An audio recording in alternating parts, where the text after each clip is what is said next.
Hello friends, welcome to Vrindavan P C world. അപ്പോൾ നമ്മുടെ assistant salesman exam first stage August 2-ാം തീയതിയാണ് നടക്കുന്നത്. സെക്കൻഡ് സ്റ്റേജ് ഓഗസ്റ്റ് 9-നാണ്. ഓക്കെ, ഫസ്റ്റ് സ്റ്റേജിലുള്ളവർക്ക് 16 ഡേയ്സ് ആണ് ഈ ഒരു എക്സാമിന് വേണ്ടിയിട്ടുള്ളത്. സെക്കൻഡ് സ്റ്റേജിലുള്ളവർക്ക് ഒരു 23 ഡേയ്സ് ആണ് ഇതിന് മുന്നിലുള്ളത്, അല്ലെ? അപ്പോൾ സ്വാഭാവികമായിട്ടും നമ്മളിനി ചിന്തിക്കുന്ന ഒരു കാര്യം എന്താണെന്ന് വെച്ച് കഴിഞ്ഞാൽ, നമ്മളുടെ കയ്യിലുള്ള കാര്യങ്ങളും മെറ്റീരിയൽസും ഒക്കെ വെച്ചിട്ട് നമ്മളിപ്പോ എന്താണ് കുറച്ച് ഇതായിട്ട് ഈ ഒരു എക്സാമിന് വേണ്ടി പ്രിപ്പയർ ചെയ്യുന്നു, അല്ലെ? അപ്പോൾ നല്ല രീതിയിൽ നമുക്ക് ഇനി ഈ ഒരു എക്സാമിന്റെ ആ ഒരു സമയത്ത് നമുക്ക് പോകണം, ആ ഒരു സാറ്റിസ്ഫാക്ഷനോട് കൂടി ചെയ്യണമെന്നുണ്ടെങ്കിൽ നമ്മളുടെ റിവിഷൻ എന്ന് പറയുന്ന ഒരു സംഭവം കൂടി നമുക്ക് എന്ത് ചെയ്യണം, പക്കയാക്കി ഈ ഒരു സംഭവം അവസാനിപ്പിക്കണം, അല്ലെ? എന്നാലേ നമുക്കൊരു സംതൃപ്തിയോടുകൂടി എക്സാമിന് പോയി എഴുതാൻ സാധിക്കുകയുള്ളൂ. ഓക്കെ, അപ്പോൾ ഇപ്പോൾ നമ്മുടെ മൈൻഡിൽ ഇപ്പൊ ഫസ്റ്റ് സ്റ്റേജിലുള്ളവർക്കാണെങ്കിൽ സ്വാഭാവികമായിട്ട് അവരുടെ മൈൻഡിൽ ഉണ്ടാവുക, ഇനി ഇത്രയും ദിവസങ്ങളുള്ളൂ, നമ്മൾ ഇതുവരെ പഠിച്ച കാര്യങ്ങൾ ഇനി എന്തെങ്കിലും വിട്ടുപോയിട്ടുണ്ടോ, ഇനി ഏതെങ്കിലും നോക്കാനുണ്ടോ എന്നുള്ള കുറേയധികം കൺഫ്യൂഷൻസ് മനസ്സിൽ വരാം, അല്ലെ? അപ്പോൾ ഈ ഒരു കുറഞ്ഞ സമയത്ത് എനിവേസ് രണ്ടു കൂട്ടർക്കാണെങ്കിലും ഇനി ഈ ഒരു ചുരുങ്ങിയ സമയം നമ്മൾ എന്താണ് ഒരു ഫൈനൽ ലാബ് റിവിഷൻ എന്ന് പറയുന്ന ഒരു പ്രോസസ്സ് നടത്താനാണെങ്കിൽ നമ്മൾ ശ്രമിക്കുന്നത്, അല്ലെ? അങ്ങനെയാണെങ്കിൽ അതെങ്ങനെ ഇഫക്റ്റീവായിട്ട് നടത്താം, എങ്ങനെ അത് വേണ്ട കാര്യങ്ങളിൽ ഉൾക്കൊള്ളിച്ച് നമുക്ക് ഗുണമാകുന്ന തരത്തിൽ, ഓക്കെ, ഗുണപ്പെടുന്ന രീതിയിൽ ചെയ്യാം എന്നുള്ളതാണ് ഞാൻ ഇന്നത്തെ വീഡിയോയിൽ മെയിൻലി പറയാൻ ഉദ്ദേശിക്കുന്നത്. നമ്മുടെ സിലബസിൽ പറഞ്ഞിട്ടുള്ള ഓരോ പോർഷൻസ് വെച്ചിട്ടും എങ്ങനെയാണ് നമ്മൾ ഈ ഒരു റിവിഷൻ പ്രോസസ്സ് കുറച്ചും കൂടി ബെറ്റർ ആയിട്ട്, അതുപോലെ എന്താണ് അതൊരു സ്മാർട്ടായിട്ട് നമുക്ക് കംപ്ലീറ്റ് ചെയ്ത് ഇതാക്കാം എന്നുള്ളതാണ് ഞാൻ പറയാൻ ഉദ്ദേശിക്കുന്നത്. അപ്പോൾ ഞാൻ എന്റെ കാര്യത്തിലും ചെയ്യാൻ ഉദ്ദേശിക്കുന്നത് തന്നെയാണ് എന്താണ് ഈ വീഡിയോയിലൂടെ പറയാൻ ഉദ്ദേശിക്കുന്നത്. ഓക്കെ, നമ്മൾ മെയിൻ ആയിട്ട് പഠിക്കേണ്ട റാങ്ക് മേക്കിംഗ് ടോപ്പിക്സ് എന്ന് പറഞ്ഞിട്ട് നമ്മൾ കഴിഞ്ഞ ഇതിൽ കണ്ടു, അല്ലെ? അതായത് നമുക്ക് നല്ല സ്കോറിംഗ് നടത്താൻ പറ്റുന്ന ഏരിയാസ് ആണ് നമ്മൾ കഴിഞ്ഞ ഇതിൽ പറഞ്ഞത്. അത് ഒരു സബ്ജക്റ്റിന്റെ പറഞ്ഞു. അപ്പൊ തുടർന്ന് ഞാനത് കുറച്ച് പറയാം. റാങ്ക് മേക്കിംഗ് ടോപ്പിക്സ് എന്ന് പറയുന്നത് അത് സ്പെസിഫിക് ആയിട്ടുള്ളതാണ്. അപ്പോൾ ഇന്ന് ഇങ്ങനെ ഒരു വീഡിയോ ചെയ്യാൻ കാരണം, നമ്മൾ ഈ ഒരു ടൈമിനുള്ളിൽ ഈ ഒരു സംഭവം സ്റ്റാർട്ട് ചെയ്യേണ്ടി വരും, ഒരു റിവിഷൻ എന്ന് പറയുന്നത്. കാരണം എന്താണെന്ന് വെച്ച് കഴിഞ്ഞാൽ നമുക്ക് അത്യാവശ്യം സിലബസിൽ പറഞ്ഞിട്ടുള്ള മെയിൻ കാര്യങ്ങളൊക്കെ ഒന്ന് വൃത്തിയായിട്ടൊന്ന് നമ്മുടെ കണ്ണിലൂടെ ഒന്ന് ഓടിച്ചു പോകണം എന്നുണ്ടെങ്കിൽ നമുക്ക് ഈ ഒരു ടൈമിൽ തുടങ്ങേണ്ടി വരും. അതുകൊണ്ടാണ് ഞാൻ ഇത് നേരത്തെ പറയാമെന്ന് വെച്ചത്. അപ്പോൾ നമ്മൾ മുൻപ് പറഞ്ഞ കാര്യങ്ങളുടെ കണ്ടിന്യൂഷൻ ഞാൻ തുടർന്ന് ചെയ്യാം കേട്ടോ. ഓക്കെ, അപ്പോൾ ഇതിന്റെ ഓരോ ഏരിയാസ് വെച്ചിട്ടും എങ്ങനെയാണ് കുറച്ചും കൂടി എന്തൊക്കെ കാര്യങ്ങളാണ് നമ്മൾ ഓരോന്നിലും ഫോക്കസ് ചെയ്യേണ്ടത് എന്നുള്ളത് നമുക്ക് നോക്കാം. ഓക്കെ, അപ്പോൾ നമ്മളുടെ സിലബസിൽ ഏറ്റവും കൂടുതൽ വെയിറ്റേജ് ഉള്ള ഒരു സംഭവമാണ് കറണ്ട് അഫയേഴ്സ്, അല്ലെ? 20 മാർക്സ് ആണ്. അപ്പോൾ ഇതിന്റെ ഒരു റിവിഷൻ പ്രോസസ്സ് നിങ്ങൾ ഈ ഒരു ടൈമിൽ ചെയ്യേണ്ടത് മെയിൻ ആയിട്ടുള്ള കാര്യങ്ങൾ, ഇപ്പോൾ ഈ ഇത് കൂടാതെ കുറച്ച് കാര്യങ്ങൾ ചെയ്യണം. അതായത് ഞാൻ പറയാമത് അതിനു മുൻപ് നമ്മൾ നോർമലി കറണ്ട് അഫയേഴ്സിന്റെ ഭാഗത്തു നിന്ന് റിവിഷൻ ചെയ്യുന്ന എന്തൊക്കെയായിരിക്കും? അവാർഡ്സ് എന്ന് പറയുന്ന മേഖലയിൽ നിന്ന് കുറച്ച് ഇമ്പോർട്ടന്റ് ആയിട്ടുള്ള അവാർഡുകൾ ഉണ്ടല്ലോ. ഇപ്പോ ആർട്സ് റിലേറ്റഡ് ആയിട്ടാണെങ്കിൽ അതിപ്പോ നമുക്ക് ആർട്സ് സ്പോർട്സ് ലിറ്ററേച്ചറിലും വരും, അല്ലാണ്ട് കറണ്ട് അഫയേഴ്സിലും വരും. അപ്പോൾ മെയിൻ ആയിട്ട് ഇപ്പോൾ ഫിലിം അവാർഡ്സ്, അങ്ങനെയുള്ള അവാർഡ്സ്, അതുപോലെ ലിറ്റററി അവാർഡ്സ്, ഇങ്ങനത്തെയൊക്കെ ഉണ്ടല്ലോ. ഇപ്പോൾ കേരളത്തിലാണെങ്കിൽ എന്താണ് നമ്മുടെ വയലാർ പുരസ്കാരം, ഓടക്കുഴൽ പുരസ്കാരം, അതുപോലെ മറ്റുള്ള ലിറ്റററി അവാർഡ്സ്, അത് ലേറ്റസ്റ്റ് കിട്ടിയത് ആരാണ്, 24 കിട്ടിയത് ആരാണ്, അങ്ങനെയുള്ള മറ്റ് അവാർഡ്സ് നമ്മളൊന്ന് എന്ത് ചെയ്യണം, ജസ്റ്റ് നോക്കണം ആർക്കൊക്കെയാണ് കിട്ടിയത്. കാരണം ഇത് റിപ്പീറ്റ് ചെയ്ത് വീണ്ടും ചോദിക്കും. അപ്പോൾ അതൊരു റിവിഷൻ എന്നാണ് നമുക്കൊന്ന് ഓർമ്മയിൽ ഇരുത്താൻ ഒന്ന് നോക്കണം. ഒപ്പം നോബൽ പ്രൈസ് 23, 24 നിങ്ങൾ രണ്ടും നോക്കുന്നത് നല്ലതാണ്. കാരണം ഇപ്പോൾ നോബൽ പ്രൈസ് പണ്ടത്തെ പോലെ തന്നെ ഡയറക്റ്റ് ആയിട്ട് ഈ വർഷം കിട്ടിയ ഇന്ന മേഖലയിൽ കിട്ടിയത് ആർക്ക് എന്നുള്ളത് ചോദിക്കുന്നതിനേക്കാൾ ഉപരി അവർ സ്റ്റേറ്റ്മെന്റ് ഇട്ടാണ് ചോദിക്കുന്നത്. ഇപ്പോൾ കഴിഞ്ഞ ഒരു LD ക്ലർക്കിന്റെ ഒരു എക്സാമിന് ചോദിച്ചത് വളരെയധികം സ്റ്റേറ്റ്മെന്റ് ലെവലിലാണ്. ഓക്കെ, ഒരു മേഖല എന്നിട്ട് ഇപ്പൊ കെമിസ്ട്രി അല്ലെങ്കിൽ ഫിസിക്സ് എന്ന് പറഞ്ഞ് എടുത്തിട്ട് അതിൽ ഇന്ന മേഖലയിൽ എന്തിന്റെ കണ്ടെത്തലിന് എന്നൊക്കെ പറഞ്ഞിട്ടാണ് ചോദിക്കുന്നത്. അപ്പോൾ ഡീറ്റെയിൽഡ് ആയിട്ട് തന്നെ എന്തിനാണ് ഓരോ മേഖലയിലും ആർക്കൊക്കെ ഏത് രാജ്യക്കാർക്കെന്നൊക്കെ ഒന്ന് നോക്കുന്നത് നല്ലതായിരിക്കും. നോബൽ പ്രൈസ് അത് തീർച്ചയായിട്ടും ചോദിക്കുന്ന ഒരു ഏരിയയാണ്. Okay, then days and themes നമ്മൾ കവർ ചെയ്യാൻ ശ്രമിക്കും, അല്ലെ? ഇമ്പോർട്ടന്റ് ആയിട്ടുള്ള ഡേയ്സ് ഓരോന്നിന്റെയും. ഇപ്പോൾ ഫോർ എക്സാമ്പിൾ വെറ്റ്ലാൻഡ്സ് ഡേ ഉണ്ടല്ലോ, അപ്പോൾ അതിന്റെ 25 തീം എന്താണ്, 24 എന്താണ്, അങ്ങനെ ഓരോ ഡേയ്സ് ആൻഡ് തീംസ് നമ്മൾ സ്പെസിഫിക് ആയിട്ട് നോക്കും. അതുപോലെ സ്പേസ് റിലേറ്റഡ് ആയിട്ടുള്ള കറണ്ട് അഫയേഴ്സ്, അതായത് ഇപ്പോൾ ISROന്റെ ലേറ്റസ്റ്റ് മിഷൻ, ഇപ്പോൾ എന്താണ് 100ാമത്തെ മിഷൻ ഏത്, ജാനുവരി ഇപ്പൊ 2025 ആദ്യത്തെ മിഷൻ ഏത് വാഹനത്തിലായിരുന്നു അത്, ഇതൊക്കെ നിങ്ങൾ കൃത്യമായിട്ട് നോക്കണം. ISRO NASA റിലേറ്റഡ് ആയിട്ടുള്ള കാര്യങ്ങൾ. ഇപ്പോൾ ലേറ്റസ്റ്റ് ആയിട്ട് ഇപ്പോൾ എന്താണ് ആക്സിയം മിഷൻ നടന്നതുകൊണ്ട്, ഇപ്പൊ ശുഭാംശു ശുക്ലയുടെ യാത്രയൊക്കെ, ബഹിരാകാശ യാത്രയൊക്കെ നടന്നതുകൊണ്ട് അത് കറണ്ട് ഇവന്റ് ആയതുകൊണ്ട് തീർച്ചയായിട്ടും അത് ചോദിക്കാം. ഓക്കെ, നമുക്ക് എക്സ്പെക്ട് ചെയ്യാൻ പറ്റുന്ന ഒരു ചോദ്യം തന്നെയാണ് ഏത് വാഹനത്തിലായിരുന്നു, ആരുടെയൊക്കെ ഇതിലായിരുന്നു പോയത് എന്നൊക്കെ ഉള്ളത് നമ്മൾ എക്സ്പെക്ട് ചെയ്യുന്ന ഒരു ക്വസ്റ്റ്യൻ തന്നെയാണ്. ഓക്കെ, അപ്പോൾ അങ്ങനെയുള്ള സ്പേസ് റിലേറ്റഡ് ആയിട്ടുള്ള കറണ്ട് ഇവന്റ്സ് നമ്മൾ തീർച്ചയായിട്ടും എന്ത് ചെയ്യണം, ഒന്ന് റിവൈസ് ചെയ്യണം. ഉള്ളത് അപ്പോയിന്റ്മെന്റ്സ്, ഇത് മെയിൻലി നമ്മളിപ്പോ എന്താണ് നമ്മുടെ ലോക്സഭ 18th ലോക്സഭയിൽ ആരൊക്കെയാണ്, ഏതൊക്കെ ഡിപ്പാർട്ട്മെന്റ്, ഏതൊക്കെ മന്ത്രിമാരാണ്, അത് സ്വതന്ത്ര ചുമതലയുള്ള മന്ത്രിമാരുടെ, അതുപോലെ തന്നെ അതിലിപ്പോ ഓരോന്നിന്റെയൊക്കെ സെക്രട്ടറിമാരെയൊക്കെ ചോദിക്കുന്നുണ്ട്. ഇപ്പോൾ പ്രത്യേകിച്ച് ഡിഫൻസിന്റെ തീർച്ചയായിട്ടും ചോദിക്കും. ഇപ്പൊ ലേറ്റസ്റ്റ് നടന്നതിലൊക്കെ ചോദിച്ചിട്ടുണ്ട്. ഡിഫൻസിന്റെ ആ ഒരു ഇതിൽ കുറേയധികം വരുന്നുണ്ടല്ലോ. അപ്പോൾ ആർമിയുടെ ഓഫീസർ, നേവിയുടെ ഒക്കെ ചോദിക്കാൻ സാധ്യതയുള്ളതാണ് അങ്ങനത്തെ അപ്പോയിന്റ്മെന്റ്സ്. പിന്നെ ലേറ്റസ്റ്റ് ആയിട്ട് നമ്മളിപ്പോൾ CAG-യുടെ RBI-യുടെ എത്രാമത്തെ ആണ് എന്നുള്ളത് അടക്കം നമ്മൾ കൃത്യമായിട്ട് മനസ്സിലാക്കണം കേട്ടോ. വെറുതെ ഇപ്പോഴത്തെ ആരാണ് എന്നുള്ളതിനേക്കാൾ ഉപരി അവരുടെ പൊസിഷൻ ഇപ്പൊ എത്രാമത്തെ. ഇപ്പോൾ ചീഫ് ജസ്റ്റിസ് പറയണമെങ്കിൽ 52ാമത്തെ എന്ന് പറഞ്ഞാൽ നമ്മൾ പറയുന്നില്ലേ, അതും നമ്മൾ നോക്കണം. ഇപ്പൊ RBI-യുടെ ആണെങ്കിലും ബാക്കി എന്തിനാണ് ഇപ്പൊ ഇലക്ഷൻ കമ്മീഷന്റെ ആണെങ്കിലും ഒക്കെ നമ്മൾ എന്ത് ചെയ്യണം, അപ്പോയിന്റ്മെന്റ്സ് അങ്ങനെ നോക്കണം. പിന്നെ നമ്മുടെ കേരള നിയമസഭയിലുള്ള മിനിസ്റ്റേഴ്സിന്റെയും കൃത്യമായിട്ട് ഏതൊക്കെ വകുപ്പുകൾ ആരൊക്കെയാണ് കൈകാര്യം ചെയ്യുന്നത് എന്നുള്ളത് കൃത്യമായിട്ട് നോക്കണം. ഒപ്പം സ്പോർട്സിന്റെ റിലേറ്റഡ് ഇപ്പൊ നിങ്ങൾ OAയുടെ ക്വസ്റ്റ്യൻ പേപ്പർ കണ്ടിട്ടുണ്ടാവുമല്ലോ, അതിലിപ്പം ഇപ്പോ എന്താണ് ഒളിമ്പിക് കൗൺസിലിന്റെയോ അങ്ങനെ എന്തിന്റെയോ ആണ് ചോദിച്ചിട്ടുണ്ടായിരുന്നത്. അപ്പോൾ അങ്ങനെയുള്ള സ്പെസിഫിക് ആയിട്ട് നമ്മളത് ശ്രദ്ധിക്കാൻ സാധ്യതയില്ലാത്ത അപ്പോയിന്റ്മെന്റ്സ് ഉണ്ടല്ലോ, അതും കൂടി ഒന്ന് നോട്ട് ചെയ്യണം. പിന്നെ നമുക്കിതിൽ മെയിൻ ആയിട്ട് വേണ്ടതാണ് ഇൻഡെക്സ്, അതായത് വേൾഡ് ഹാപ്പിനെസ് ഇൻഡെക്സ്, ബാക്കിയുള്ള കുറെ ഇൻഡെക്സുകൾ ഉണ്ടല്ലോ, അതും നമ്മൾ എന്ത് ചെയ്യണം കൃത്യമായിട്ട്. ഇപ്പൊ ഇന്ത്യയുടെ പൊസിഷൻ എന്താണ്, ഫസ്റ്റ് പൊസിഷൻ ആരാണ്, ഇത്രയും നോക്കിയാൽ മതി അതിൽ. ഓക്കെ, ഇതൊക്കെ ഒരു റിവിഷൻ എന്നാണ് നമ്മൾ കറണ്ട് അഫയേഴ്സിൽ നിന്ന് നോക്കേണ്ട കാര്യങ്ങളാണ്. ഇനി ഇതിൽ ഏറ്റവും മെയിൻ ആയിട്ട് വേണ്ട ഒരു സംഭവമുണ്ട്. ഇപ്പൊ ഇതൊക്കെ നോർമലി എല്ലാവരും നോക്കുന്ന സംഭവങ്ങളാണ്. ഇപ്പൊ ആരാണെങ്കിലും ഏതൊരു കോമ്പറ്റേറ്റീവ് എക്സാമിനാണെങ്കിലും ഈ പറയുന്ന കാര്യങ്ങൾ നോർമലി നോക്കും. പക്ഷെ നമ്മൾ എന്ത് ചെയ്യണം, കുറച്ചും കൂടി നമുക്ക് റാങ്ക് മേക്കിംഗ് ആകാൻ സാധ്യതയുള്ളത്, കുറച്ചും കൂടി നമുക്ക് സ്കോറിംഗ് ചെയ്യേണ്ട ഒരു ഏരിയ എന്ന് പറയുന്നത് അടുത്ത ഞാൻ പറയാൻ പോകുന്ന കറണ്ട് അഫയറിന്റെ ഒരു ഏരിയയാണ്. ഓക്കെ, നെക്സ്റ്റ് നമുക്ക് ഏറ്റവും ഇമ്പോർട്ടന്റ് ആയിട്ടുള്ള സംഭവമാണ് മന്ത്ലി കറണ്ട് അഫയേഴ്സ് എന്ന് അറിയാലോ. അപ്പോൾ 2025-ലാണ് നമ്മൾ കുറച്ചുകൂടി ഫോക്കസ് ചെയ്യേണ്ടത്. 24-ലെയും നമുക്ക് ഇപ്പൊ ചോദിക്കുന്നുണ്ട് ചിലതിലൊക്കെ. പക്ഷെ ഇപ്പൊ ലേറ്റസ്റ്റ് ആയിട്ട് നോക്കിക്കഴിഞ്ഞ് കഴിഞ്ഞാൽ ഇപ്പോൾ മെയ്യില് നടന്ന എക്സാമിന് ഏകദേശം ആ ഒരു ഏപ്രിൽ വരെയുള്ളത് ചോദിച്ചിട്ടുണ്ട്. അതുപോലെ തന്നെ ജൂൺ 21-ന് നടന്ന ലാബ് അസിസ്റ്റന്റ് എക്സാമിനാണെങ്കിലും ചോദിച്ചത് കറക്റ്റ് എന്താണ് മെയ്യില് വെച്ചിട്ടുള്ള കറണ്ട് അഫയേഴ്സ് ആണ്. അപ്പൊ നമ്മൾ കൃത്യമായിട്ട് ഇപ്പോൾ ഇത് ഓഗസ്റ്റിൽ നടക്കുന്നുണ്ട്, ജൂലൈ വരെയുള്ളത് കൃത്യമായിട്ട് അറിയും. ജൂലൈയുടെ പകുതി വരെയുള്ളതൊക്കെ ഒന്ന് അറിഞ്ഞു വെക്കുന്നത് നല്ലതാണ്, അത് കൂടുതലും ചോദിക്കാൻ ചാൻസ് ഉള്ളതാണ്. അപ്പോൾ ഈ സംഭവം, അതായത് നമ്മൾ ഈ പറയുന്ന മന്ത്ലി ആയിട്ടുള്ള കറണ്ട് അഫയേഴ്സ് ഉണ്ട്, അത് ആക്ച്വലി സെലക്റ്റീവ് ആണ്. അത് കുറേയധികം കാര്യങ്ങളുണ്ട് ഓരോ മന്ത്ലിയും നമ്മൾ നോക്കിക്കഴിഞ്ഞാൽ. അപ്പോൾ അത് കുറച്ചും കൂടി ഏതാണ് ഇമ്പോർട്ടന്റ് നോക്കി നമ്മൾ ഈ ഒരു ടൈമിൽ റിവിഷൻ ചെയ്യാൻ നിൽക്കണം. കാരണം ഇങ്ങനത്തെ ചോദ്യങ്ങൾ എന്ന് പറയുന്നത് നമുക്ക് ഒരിക്കലും പ്രെഡിക്റ്റ് ചെയ്യാൻ പറ്റില്ല ഇത് ചോദിക്കാൻ ചാൻസ് ഉണ്ട് എന്നുള്ള രീതിയിൽ. പക്ഷെ എന്താണ് ഏകദേശം നമുക്ക് തോന്നുമല്ലോ ഇത് ഇന്ന ഏരിയ കണ്ടു കഴിഞ്ഞു കഴിഞ്ഞാൽ, അതായത് ഇപ്പൊ എന്തെങ്കിലും ഇപ്പോൾ ഇവിടെ എഴുതിയിരിക്കുന്ന പോലെ ഇപ്പൊ ഇന്ത്യയുടെ 2025-ലെ കണക്കുകൾ പ്രകാരം കോട്ടൺ പ്രൊഡക്ഷൻ, പരുത്തിയുടെ ഉൽപാദനം ഏറ്റവും കൂടുതൽ നടത്തുന്ന സ്റ്റേറ്റ്സ് ഗുജറാത്ത്, മഹാരാഷ്ട്ര, തെലങ്കാന എക്സെട്ര അങ്ങനെയാണ്. ഫസ്റ്റ് ഗുജറാത്ത് ആണ്, പിന്നെ മഹാരാഷ്ട്രയാണ്. അപ്പൊ ഇങ്ങനെയുള്ള സ്റ്റേറ്റ്സിന്റെ തന്നിട്ടുള്ള കോമ്പിനേഷനിൽ ചോദിച്ചു കണ്ടിട്ടുണ്ട്. പിന്നെ ഷുഗർ കെയിൻ പ്രൊഡക്ഷനിൽ, അതായത് കരിമ്പിന്റെ ഉൽപാദനത്തിൽ 2025-ലെ കണക്കുകൾ പ്രകാരം ഏറ്റവും കൂടുതൽ UP, മഹാരാഷ്ട്ര, കർണാടക ഇങ്ങനെ പോവാണ്. അപ്പൊ ഇതിൽ ഫസ്റ്റ് പൊസിഷൻ UP ആണ്. അപ്പൊ ഇങ്ങനെയുള്ള കുറെ ഫാക്ട്സ് ഉണ്ടല്ലോ, ഇതൊക്കെ നമുക്ക് ഈ ഒരു മന്ത്ലി കറണ്ട് അഫയേഴ്സിന് മാത്രമേ കിട്ടുള്ളൂ. അപ്പോൾ അതിന് കുറച്ചും കൂടെ നിങ്ങൾ എന്ത് ചെയ്യണം, ഫോക്കസ് ചെയ്യണം ഈ റിവിഷൻ, കറണ്ട് അഫയേഴ്സിന്റെ റിവിഷൻ നമ്മൾ ചെയ്യുമ്പോൾ. മറ്റേത് വേണ്ടാന്നല്ല, മറ്റേതിനൊപ്പം കുറച്ചും കൂടെ വെയിറ്റേജ് കൊടുത്ത് നമ്മൾ ഈ ഒരു സംഭവം ഇങ്ങനെയുള്ള മന്ത്ലി ഓരോ മന്ത്ലി നമ്മൾ കാണുന്ന എഴുതി വെക്കുന്ന കറണ്ട് അഫയേഴ്സ് എന്ത് ചെയ്യണം, പിടിച്ചെടുക്കാൻ ശ്രമിക്കണം. ഓക്കെ, ഇപ്പൊ ഇന്ത്യയിലെ ഏറ്റവും വലിയ ക്രൂയിസ് ടെർമിനൽ സ്റ്റാർട്ട് ചെയ്തത് എവിടെയാണ്? നമ്മൾ പെട്ടെന്ന് വിചാരിക്കും വേറെ ഇപ്പൊ നമ്മളിപ്പോ ഇവിടുത്തെ കൊച്ചിയിലത്തേക്ക് പറഞ്ഞു കഴിഞ്ഞാൽ നമ്മൾ എളുപ്പം അതാണെന്ന് വിചാരിക്കും. പക്ഷെ അല്ല, മുംബൈ ആണ് ആൻസർ. ഓക്കെ, അതുപോലെ ഏതെങ്കിലും ഇപ്പോൾ യുനെസ്കോ വേൾഡ് ഹെറിറ്റേജ് സൈറ്റിൽ ഇടം നേടിയത് റാംസാർ സൈറ്റിന്റെ ഇടം 92 ഇപ്പോൾ ഉള്ളത് അല്ലെ, ലാസ്റ്റ് ഇടം പിടിച്ച റാംസാർ സൈറ്റ് ഇതാണ്. അങ്ങനെയുള്ള കുറേ അധികം കറണ്ട് അഫയർ ഫാക്ട്സ് മന്ത്ലി എന്നുള്ള രീതിയിൽ നമ്മൾ പഠിക്കുന്നുണ്ട്. അത് നമ്മൾ കൃത്യമായിട്ട് എന്ത് ചെയ്യണം, പഠിക്കണം. അപ്പോൾ എനിക്ക് പറ്റാവുന്നതിന്റെ മാക്സിമം ഇങ്ങനെയുള്ളതിൽ ഞാൻ സെലക്റ്റീവായിട്ട് ഇമ്പോർട്ടന്റ് എന്ന് പറഞ്ഞിട്ടുള്ളത് ഞാൻ ഒരു വീഡിയോ ആയിട്ട് സെപ്പറേറ്റ് ചെയ്യാറുണ്ട്. ഇപ്പൊ ഞാൻ ജസ്റ്റ് ഒരു നിങ്ങൾക്കൊരു എക്സാമ്പിൾ എന്നുള്ള രീതിയിലാണ് ഇങ്ങനത്തെ കൂടുതൽ ഫോക്കസ് ചെയ്യുന്നത്. ഇങ്ങനത്തെ കുറെ ഫാക്ച്വൽ ആയിട്ടുള്ള കാര്യങ്ങൾ കുറച്ചും കൂടെ ശ്രദ്ധിക്കണം എന്നുള്ളതാണ് ഞാൻ ഉദ്ദേശിച്ചത്. ഓക്കെ, കാരണം 20 മാർക്സ് എന്ന് പറയുന്നത് എങ്ങനെ വേണമെങ്കിലും നമുക്ക് ഈ ഒരു ഏരിയ ഇതൊക്കെ സ്കോർ ചെയ്യാൻ പറ്റിക്കഴിഞ്ഞാൽ നമ്മളുടെ റാങ്ക് നല്ലോണം മുകളിലോട്ട് പോകും. ഓക്കെ, ബാക്കിയുള്ള ഏരിയാസിനേക്കാളും ഇപ്പൊ ബാക്കിയുള്ള ഏരിയാസ് ഒക്കെ എല്ലാവരും പഠിക്കുന്നതാണ്, ഇതും പഠിക്കുന്നതാണ്. പക്ഷെ ഇതൊക്കെ നമ്മളുടെ ഒരു എന്താണ് പറയാ ഭാഗ്യമാണെങ്കിൽ എന്താ പറയാ നമ്മുടെ റാങ്ക് നിർണ്ണയിക്കുന്ന ഒരു ഏരിയ ആണ് ഇതൊക്കെ. ഓക്കെ, അപ്പൊ ഇങ്ങനത്തെ കാര്യങ്ങൾ കുറച്ചും കൂടെ ഫോക്കസ് ചെയ്യണം. ഇതിൽ മാത്രമായിട്ട്, അതായത് ഇങ്ങനെ ഞാൻ സെലക്ട് ചെയ്ത് വെച്ചിരിക്കുന്നത് ഈ ഒരു ഇത്രയും മാസങ്ങളിൽ എഴുതിയതിൽ ഇമ്പോർട്ടന്റ് ആയിട്ടുള്ളത് ഞാൻ സെപ്പറേറ്റ് വീഡിയോ ആയിട്ട് ചെയ്യാം കേട്ടോ. അപ്പോൾ ഈ മാത്സിന്റെ ഏരിയ നിങ്ങൾ നോക്കുകയാണെങ്കിൽ നമുക്ക് simple arithmetic, mental ability and reasoning ആണ്. അപ്പോൾ ഇനി കറണ്ട് അഫയേഴ്സിന്റെ ഒരു റിവിഷൻ ടെക്നിക്ക് ഞാൻ എന്റേതായ ഒരു രീതിയിലുള്ള കാര്യങ്ങളാണ് കേട്ടോ പറഞ്ഞത്. മെയിൻലി ഫോക്കസ് ചെയ്യേണ്ടത് എന്നുള്ളത് ഓരോരുത്തരുടെ രീതികൾ ഉണ്ടായിരിക്കാം. എന്നിരുന്നാലും കൃത്യമായിട്ടൊരു ഐഡിയ ഇല്ലാത്തവരുണ്ടെങ്കിൽ, അതായത് എങ്ങനെ ചെയ്യുന്ന ഒരു കൺഫ്യൂഷനിൽ നിൽക്കുന്നവരുണ്ടെങ്കിൽ അവർക്ക് ഹെൽപ്ഫുൾ ആകട്ടെ എന്നുള്ള രീതിയിലാണ് ഇപ്പോൾ ഞാൻ പറഞ്ഞത്.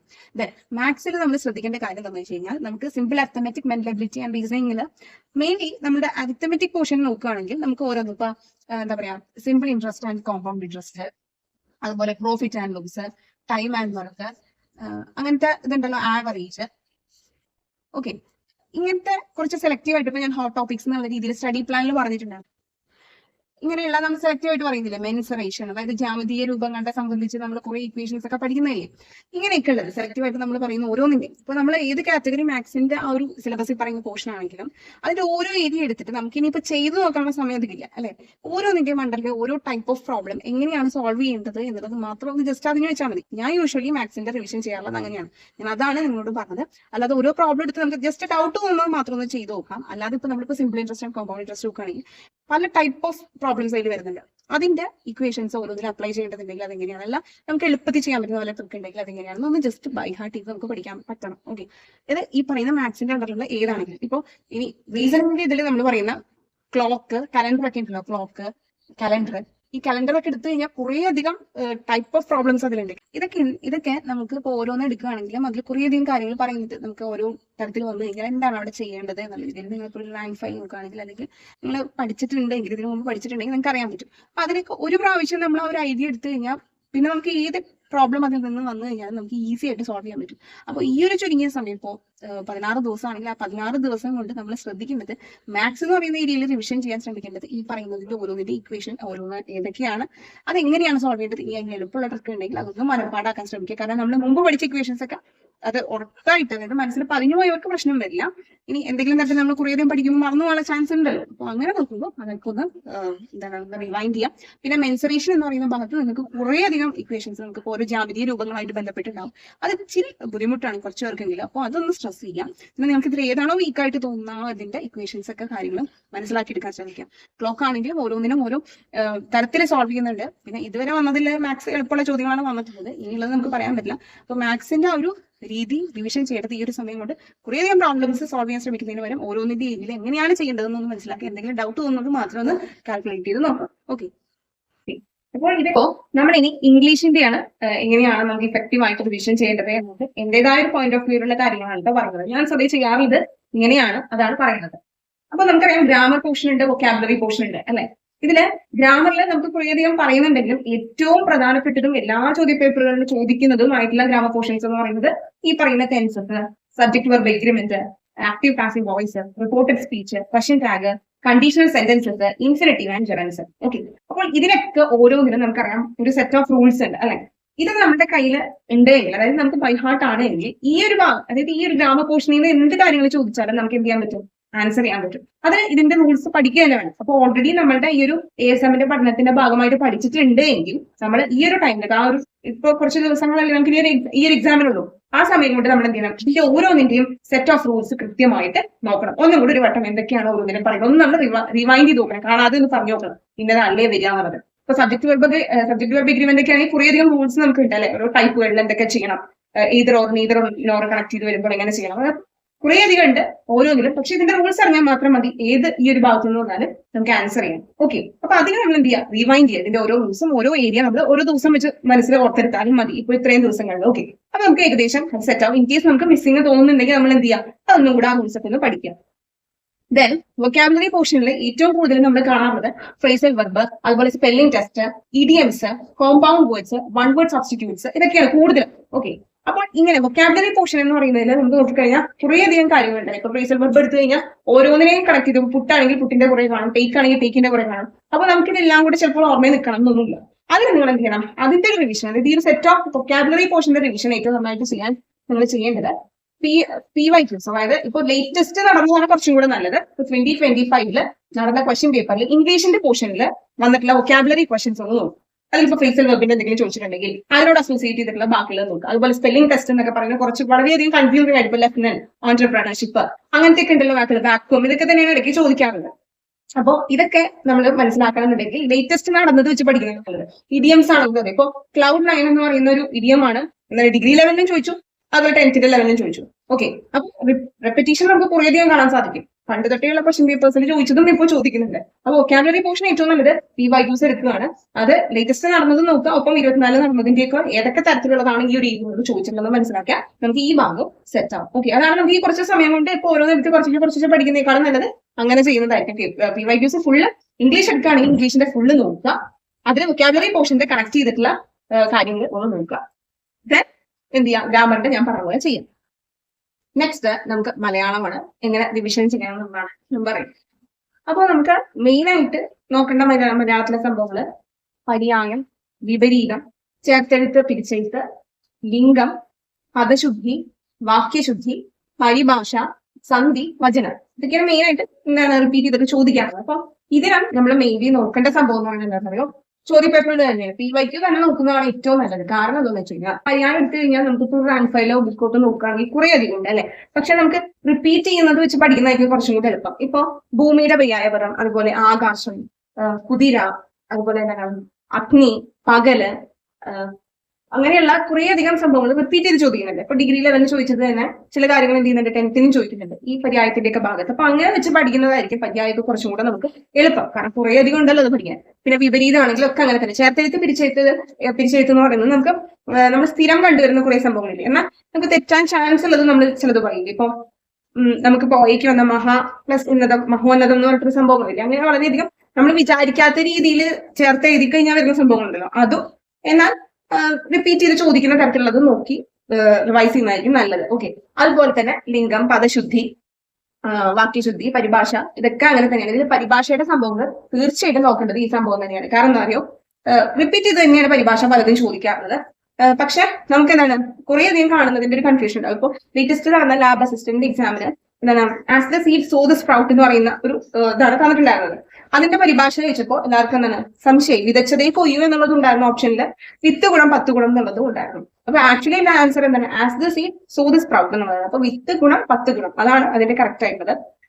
അതിന്റെ വിതച്ചതേ കൊയ്യൂ എന്നുള്ളതായിരുന്നു എല്ലാവർക്കും കൺഫ്യൂഷൻ വന്നത്. അപ്പൊ വിതച്ചതേ കൊയ്യൂ എന്നുള്ള അതിന്റെ എന്താണ് as you so shall U റീപ്പ് എന്നുള്ളതാണ്. ഓക്കെ, അങ്ങനെയുള്ളതാണ് അതിന്റെ പരിഭാഷ. അപ്പൊ ഇങ്ങനെയുള്ള ഇതൊക്കെ റിപ്പീറ്റ് ചെയ്ത് ചോദിച്ചിട്ടുണ്ട്. മുൻ വർഷങ്ങളിൽ ചോദിച്ചത് തന്നെയാണ് എന്ത് ഇതിൽ കൂടുതലും ചോദിക്കുന്നത്. പക്ഷെ സ്റ്റിൽ നമുക്ക് കൺഫ്യൂഷൻ ഉണ്ടാക്കും കുറെ അധികം കാണുന്നതില്ല. അപ്പൊ ഇതിന് ഏറ്റവും നല്ലത് നമുക്ക് റിവിഷൻ ചെയ്യാൻ ഇപ്പോൾ ഈ PYQs തന്നെ ഇംഗ്ലീഷ് മലയാളത്തിൽ മെയിൻ ആയിട്ട് അത് തന്നെ ചെയ്യാമെന്നുള്ളതാണ്. ഇപ്പൊ ഇനിയിപ്പോ സന്ധി എന്ന് പറയുന്ന ഒരു സംഭവം എന്ന് പറയുന്നത് സ്പെസിഫിക് ആയിട്ട് ഏതെങ്കിലും ഒരെണ്ണം തന്നിട്ട് ഇത് ഏത് സന്ധിയാണ് എന്നുള്ളത് ചോദിച്ചാൽ നമുക്ക് പറയുന്നുണ്ടെങ്കിൽ സന്ധി എത്ര സന്ധികളുണ്ട്, അതിൽ ഓരോന്നിന്റെയും പ്രത്യേകത എന്താണ് കൃത്യമായിട്ട് മനസ്സിലാക്കണം. അപ്പൊ അത് ആക്ച്വലി ഒരു ഗ്രാമർ പോർഷൻ പോലെയാണ്. അപ്പൊ അതെന്താണ് നമ്മൾ അതിന്റെ റൂൾ പഠിക്കുന്നത്, സന്ധി എന്താണ്, എത്ര ടൈപ്പ് ഉണ്ട്, അതിന്റെ കാര്യങ്ങൾ. പിന്നെ വചനം എന്ന് പറയുന്നത് ഇപ്പൊ എല്ലാവർക്കും ഒരു ഏകവചനം, ബഹുവചനം എങ്ങനെയൊക്കെയാണ് എന്നുള്ളത്. അതിൽ അലിംഗം സലിംഗമാണ് കുറച്ചും കൂടെ എന്ത് നമുക്ക് ചിലപ്പോൾ കൺഫ്യൂഷൻ ഉണ്ടാക്കുക. അതൊന്ന് ശ്രദ്ധിച്ച് നോക്കുക. അപ്പൊ ഈ കുറച്ച് ടൈമില് മലയാളത്തിന്റെ പോർഷൻസ് മുഴുവൻ കവർ ചെയ്യാൻ നിങ്ങൾ ഈ ഒരു സെറ്റ് ഓഫ് ക്വസ്റ്റ്യൻ പേപ്പേഴ്സ് വെച്ച് അതിൽ എന്തൊക്കെ ചോദിച്ചിട്ടുണ്ടോ അത് മുഴുവൻ നോക്കി പഠിച്ചാൽ അത്യാവശ്യം മനസ്സിലാവും. നിങ്ങളുടെ കയ്യിൽ മാക്സിമം ഉള്ളതിന്റെ എല്ലാത്തിന്റെയും നോക്കുക. അപ്പൊ കഴിഞ്ഞ വർഷത്തേക്ക് ആണെങ്കിലും ഒക്കെ നോക്കുന്നതായിരിക്കും ഏറ്റവും നല്ലത്. ഇതുവരെ ചോദിച്ചിട്ടുള്ളത് നമ്മൾ എന്താണ് ക്ലാസ് കേട്ടോ അങ്ങനെയൊക്കെ പോയിട്ടുള്ളത് വെച്ചിട്ട് തന്നെ നമുക്ക് മലയാളം ഒക്കെ എന്ത് ചെയ്യാൻ പറ്റും, നല്ലവണ്ണം സ്കോർ ചെയ്യാൻ പറ്റും. അപ്പോൾ നമ്മൾ ഇംഗ്ലീഷ് മലയാളത്തിൽ പറഞ്ഞ PYQs 2025 ഏറ്റവും ഇമ്പോർട്ടന്റ് ഡിഗ്രി പ്രിലിംസിന്റെ സ്റ്റേജ് 1 സ്റ്റേജ് 2 ഉണ്ട്. അതായത് ആ ഇംഗ്ലീഷ് മലയാളം ഉണ്ട്, ഒബ്വിയസ്ലി ഉണ്ട്.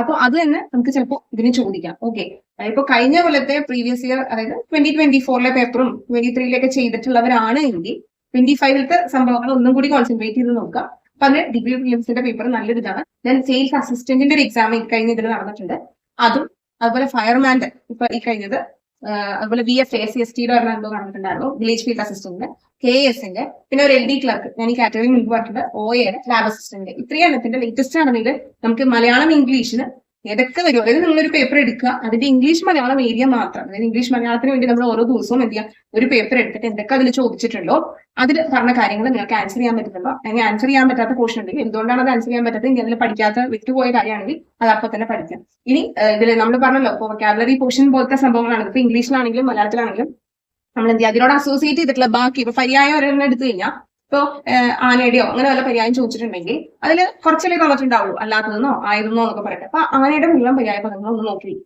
ഭൂമിയുടെ ആണെങ്കിൽ ഭൂമിയുടെ ഇതാക്കി വെക്കാം. അതുപോലെ ഇപ്പൊ ഏതെങ്കിലും ഒരെണ്ണത്തിന്റെ ചോദിച്ചിട്ട് ഇത് ഏതിന്റെ ആണെന്ന് ചോദിച്ചാൽ ആ ഓപ്ഷൻസിൽ തന്നിട്ടുള്ള ബാക്കിയുള്ളതിന്റെയും കൂടെ പര്യായ പദങ്ങൾ എന്തൊക്കെയാണെന്നുള്ളത് നോക്കാം.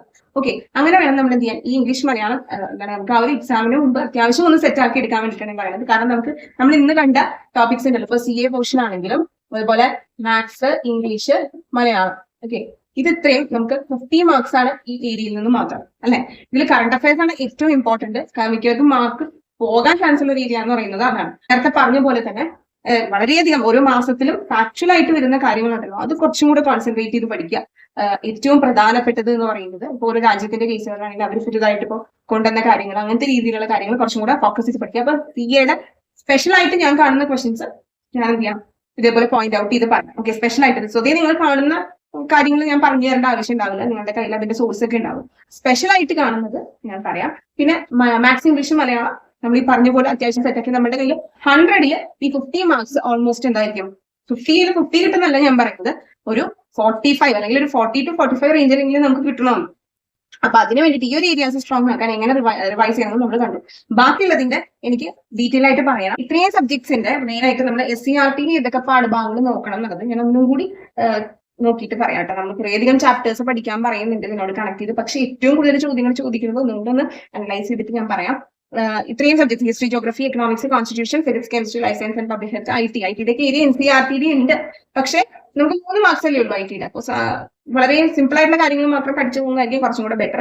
അപ്പൊ ഇതിൽ ചിലതിന്റെയൊക്കെ റാങ്ക് ഫയലും SCERT വെച്ച് നമ്മൾ നോക്കണം, ചിലതിന്റെ SCERT മാത്രം നോക്കിയാൽ മതി. അപ്പോൾ അതിന്റെ കുറച്ച് കാര്യങ്ങളൊന്ന് നോക്കിയിട്ട് ഞാൻ പറയാം കേട്ടോ. പിന്നെ നമ്മൾ ഓൾറെഡി നേരത്തെ കേരള ഗവേണൻസിന്റെ അതുപോലെ ഇമ്പോർട്ടന്റ് ആക്ട്സിന്റെ ഇത്രയും കേരള ഗവേണൻസിന്റെ ഞാൻ കോർ ടോപ്പിക്സ് പറഞ്ഞു കഴിഞ്ഞു, ഏതൊക്കെയാണ് നോക്കേണ്ടത്, റിവിഷൻ ചെയ്യേണ്ട പോയിന്റുകളായിട്ട് ബ്രീഫ് നോട്ട്സിലൂടെ വേണം നമ്മൾ അതൊന്ന് പഠിച്ചെടുക്കാൻ, ഒന്നും കൂടെ റിവൈസ് ചെയ്യാൻ. അതിന്റെ ഞാൻ എക്സാമ്പിൾ ആയിട്ട് എന്നുള്ള രീതിയിൽ 2 ക്ലാസ്സസ് എടുത്തിട്ടുണ്ടായിരുന്നു. അപ്പൊ അതൊന്ന് നിങ്ങൾ നോക്കുക, അങ്ങനെ പഠിക്കാൻ ശ്രമിക്കുക. അങ്ങനെ റിവൈസ് ചെയ്യുന്നതായിരിക്കും എളുപ്പം. അല്ലാതെ ഒന്നിനു തൊട്ട് നമ്മളെല്ലാം വായിച്ച് ഇതാക്കാൻ നോക്കിക്കഴിഞ്ഞാൽ നമുക്ക് തീരില്ല, എല്ലാം കവർ ചെയ്യാനും പറ്റില്ല. സിലബസ് ഫുള്ള് നമുക്ക് അത്യാവശ്യം നോക്കിയെത്താൻ പറ്റില്ല. അതുപോലെ ഇമ്പോർട്ടന്റ് ആക്സിന്റെ കാര്യവും ഞാൻ അടുത്തിൽ പറയാം. അതെങ്ങനെ നമുക്ക് ബെറ്റർ ആയിട്ട് ഇമ്പോർട്ടന്റ് ആക്സ് എന്ന് പറയുന്ന സാധനം പഠിച്ചെടുക്കാന്നുള്ളത് ഞാൻ ഇതിന്റെ കൂടെ തന്നെ അടുത്തിൽ പറയാം. ഈ വീഡിയോയുടെ ലെങ്ത് ഭയങ്കരമായിട്ട് കൂടുന്നുള്ളത് കൊണ്ടാണ് ഞാൻ ഇന്നത്തെ എന്നത് പറയുന്നത്. അപ്പോൾ നിങ്ങൾക്ക് മനസ്സിലായിട്ടുണ്ടെന്ന് വിചാരിക്കുന്നു ഇത്രയും പറഞ്ഞ കാര്യങ്ങൾ. ഒരുപക്ഷെ നിങ്ങൾക്ക് അറിയാവുന്ന കാര്യങ്ങളായിരിക്കും ഇതെല്ലാം. പക്ഷെ ഇൻ കേസ് നമുക്ക് ഈ ഒരു എക്സാമിനോട് എടുക്കുമ്പോൾ എന്തെങ്കിലും കൺഫ്യൂഷൻസോ അല്ലെങ്കിൽ എന്താണ് ടെൻഷൻ കൊണ്ടോ നമുക്ക് ഇത് എങ്ങനെ കൈകാര്യം ചെയ്യും എന്നുള്ളത് ഉണ്ട് എങ്കിൽ അതിന് ഒരു സൊല്യൂഷൻ എന്നുള്ള രീതിയിലാണ് ഞാൻ പറഞ്ഞത്. ഞാൻ ചെയ്യുന്ന കാര്യങ്ങളൊക്കെ തന്നെയാണ് ഞാനിത് പറഞ്ഞത്. ഇതെനിക്ക് ഹെൽപ്ഫുൾ ആകാറുണ്ട്, അതുകൊണ്ടാണ് ഇത്രയും പറഞ്ഞത് കേട്ടോ. അപ്പോൾ നമുക്ക് നെക്സ്റ്റ് വീഡിയോയിൽ കാണാം. Thank you so much.